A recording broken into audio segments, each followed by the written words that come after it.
Welcome to Southampton. My name is Ratko Djukanovic. I'm a professor of medicine at the University of Southampton and director of the Southampton Centre for Biomedical Research, which was one of the European centres that took part in U-BIOPRED. Follow me and I'll tell you within the next 15 to 20 minutes the story of U-BIOPRED. It is a pleasure to present U-BIOPRED, currently the world's largest collaborative project in severe asthma. So U-BIOPRED stands for unbiased biomarkers in the prediction of respiratory disease outcomes. The overall aim of U-BIOPRED is better to define asthma, combining pathobiological biomarkers obtained using unbiased omics technologies with clinical and physiological patient characteristics using novel systems biology approaches. The primary output of U-BIOPRED are phenotypes of asthma, which in U-BIOPRED we call handprints, composed of multiple fingerprints. U-BIOPRED is a public-private partnership formed to advance the development of drugs, recognizing that not all drugs work equally well in all patients, and the need, therefore, to select patients better throughout drug development so as to optimize chances of success. U-BIOPRED is funded by the Innovative Medicines Initiative, an EU funding body that combines taxpayers' money with funding from industry. U-BIOPRED is formed of 20 academic centers of excellence, 11 pharmaceutical companies, 3 small to medium-sized companies, and 6 patient organizations. At the core, we have a large cohort of patients whose clinical and biomarker data are used to create the handprint. In parallel, we have developed a series of animal models of asthma, ex vivo models, and in vivo human models of virus infections. The results from the models are used to see to what extent they can predict the pathobiology that we see in vivo in our patients. Ultimately, the objective is to use U-BIOPRED biomarkers to elucidate the mechanisms of action of established and new drugs. So why is there a need for a program like U-BIOPRED? This is the current definition of asthma. It is based on a set of simple clinical and pathobiological characteristics, but doesn't take advantage of the vast amount of knowledge of asthma pathobiology and pathogenesis that has been accumulated over the past 30 years. This definition is outdated. It is not suitable for drug development because it fails to address the fact that asthma is a heterogeneous disease, that it is a syndrome composed of multiple phenotypes. The objectives of U-BIOPRED are entirely in line with the concept of stratified medicine, where patients are stratified so the treatment is given to those patients where it is beneficial but not toxic. This concept offers the opportunity for more effective, safer, and cheaper medicines, and that results in better and cheaper healthcare. We are very fortunate that industry has launched itself enthusiastically into developing exciting biologics for our asthma patients. But this, of course, brings a sense of urgency to apply stratified medicine.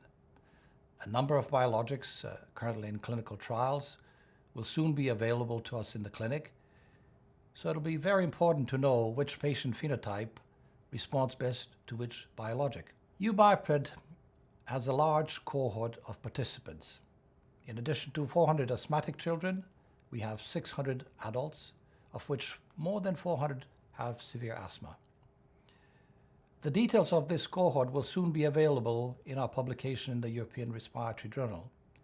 But just to give you a feel for the types of patients, I wish to highlight the following: the high frequency of severe exacerbations in the severe asthmatics, their intensive care admissions, the raised prevalence of nasal polyps, and the very high use of oral corticosteroids.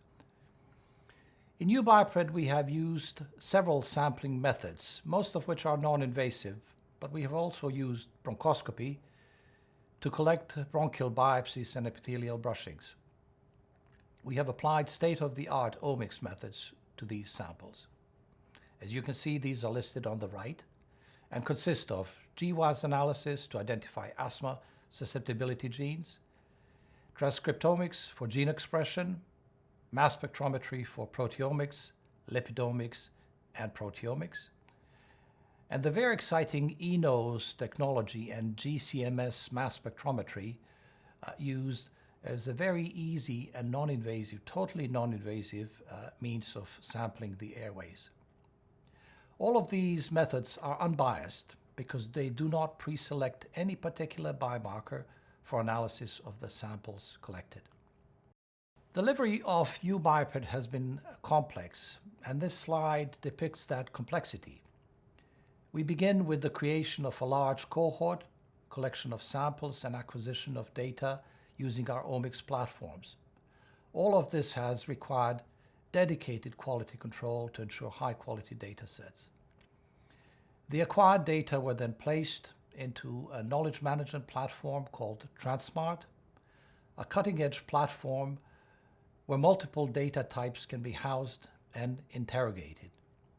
We have selected the very best bioinformatics methods to integrate the different data types into Handprints. So a few words to explain better the concept of Handprints. We begin our analysis of data from a single omics platform, and clustering of such data generates the fingerprint.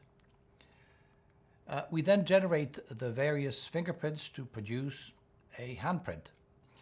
And essentially, handprints then become the various phenotypes of asthma.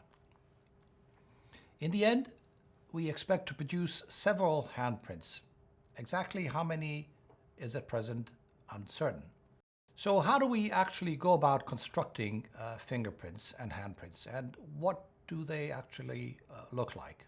In addition to using standard clustering methods, we have used a novel topological data analysis platform developed by Stanford University in California. Topological data analysis, usually called TDA, is a branch of mathematics all the way from the 1700s that studies continuity and connectivity of objects and spaces, using the shape of data to derive meaning in data. The tool developed at Stanford combines TDA with machine learning to produce topological data networks. Groups within the network can then be compared using standard statistics. So here is an example of the power of TDA from a study where microarray data from breast cancer tumor tissue was analyzed by TDA.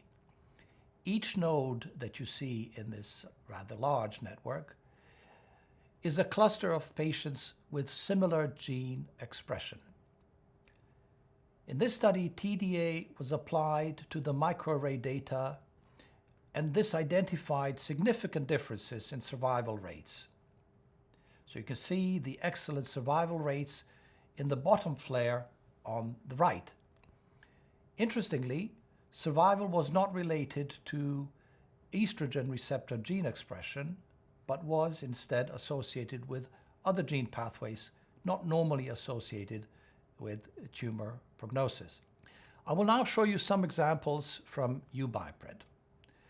The network that you see was created exclusively using serum proteomics. So please disregard the names given to these clusters. And I only want you to follow the argument for our approach. In essence, we see 6 phenotypes of asthma that are formed solely on the basis of serum proteins. So we asked ourselves the following questions. First, how useful are these clusters? Do they have any predictive value? You're familiar with the receiver operating characteristic curves, plotting true positive and false positive rates at various threshold settings. These are the so-called ROC curves. Now, in principle, the closer the curve is to the left and top axes, the stronger the predictive value of that parameter. Therefore, ROC areas under the curve, AUCs, between 0.9 and 1 point to excellent predictive value. If one uses U-BIOPRED clinical data alone, seen here on panel A, the AUCs for all three classifiers are very low. If, however, one uses the clusters created in the TDA in the previous slide that I just showed you a few seconds ago, the AUC clearly increases, showing that the clusters made with serum proteins data are much more predictive than clinical groupings. However, further selection using support vector machine learning further enhances the predictive value of these biomarkers. I now want to give you a bit more insight into some other biomarkers. As you know, induced sputum has been a very valuable tool to assess airways inflammation. Most published studies have reported on cell counts and individual biomarkers measured by immunoassays, but proteomics has not been widely applied to this sample type. So we had quite a bit of a challenge. We had to overcome several methodological hurdles, but it was certainly worth it.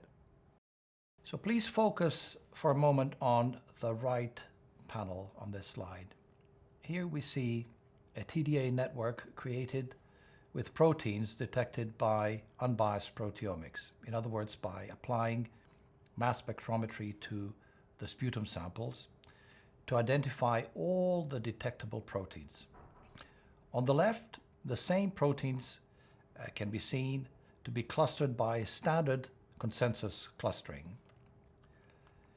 We see all the TDA clusters are confirmed by consensus clustering, except the dark blue cluster in the consensus cluster, which we can see is spread throughout the central region and other areas of the TDA network. Using this TDA, we can now superimpose sputum eosinophil counts onto our protein network and use different colors to map the counts. Red being highly eosinophilic patients, more than 16%, blue showing low counts, and the other colors are in between values. We see three highly eosinophilic clusters in the bottom right, where they're all red. These are markedly different from the rest, especially the top blue cluster, which is a neutrophilic cluster. The intriguing question here is there any difference between the three red clusters? And the answer is yes. The bottom cluster has 70 differentially present proteins, including granule proteins, which is a marked difference compared to the other clusters. So the question now is, how do we use these data as clinicians? How do we use this in clinical trials? To address this need, we're now looking for biomarkers that are predictive of the phenotypes. That is to say, that they are predictive of the handprints and that these should be easy to quantify. The predictive biomarkers of handprints may be single, such as mast cell-derived tryptase or myeloperoxidase from neutrophils, or we may need to combine biomarkers to get even better prediction. Ultimately, our aim is to improve the definition of asthma, which I hope you will agree is at present of limited value or no value in our clinics or for drug development. We want to achieve a step change in how we define asthma so that we can break up the disease into distinct phenotypes, define the roles of individual cell types in these phenotypes, show what clinical features are different between the phenotypes, and finally, use the knowledge to select patients who respond to individual drugs. I want to end my talk by acknowledging the many participants in this study and the many colleagues who formed the consortium. U-BIOPRED is an amazing collection of colleagues from academia and the pharmaceutical industry. We began our work nearly 6 years ago and have faced all the challenges together. We have worked enthusiastically, most of the time forgetting that we come from different institutions, giving priority to the science and the need to advance knowledge for the benefit of our patients. Thank you.